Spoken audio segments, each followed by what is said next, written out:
मित्रो, इथल्या मौलवी, औरंगाबाद मधल्या मौलवीला आणि मुफ्तीला माझं आव्हान आहे,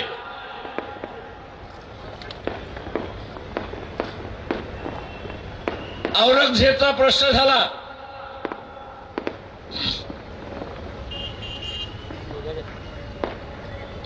इतिहास सारा हिजाबचा प्रश्न झाला. मी सगळ्यात प्रश्नाची उत्तरं येत नाही. इथला एक तरी नगरसेवक मुस्लिम समाजाच्या बाजूने उभा राहिला का? मुसलमानांवरती अत्याचार झाले, यूपी मध्ये बुलडोझर फिरवण्यात आले,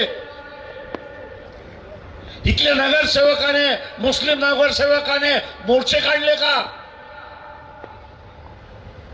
आणि मग आज महानगरपालिकेच्या असणाऱ्या निवडणुकीमध्ये मौलवी आणि मुफ्ती आणि मुस्लिम संघटन ही भूमिका का घेत नाही की जे आपल्या बाजूने उभे राहिले त्यांच्याच बाजूने आम्ही उभं राहिलं पाहिजे, ही भूमिका का घेत नाही, हा माझा आपल्याला असणारा सवाल आहे.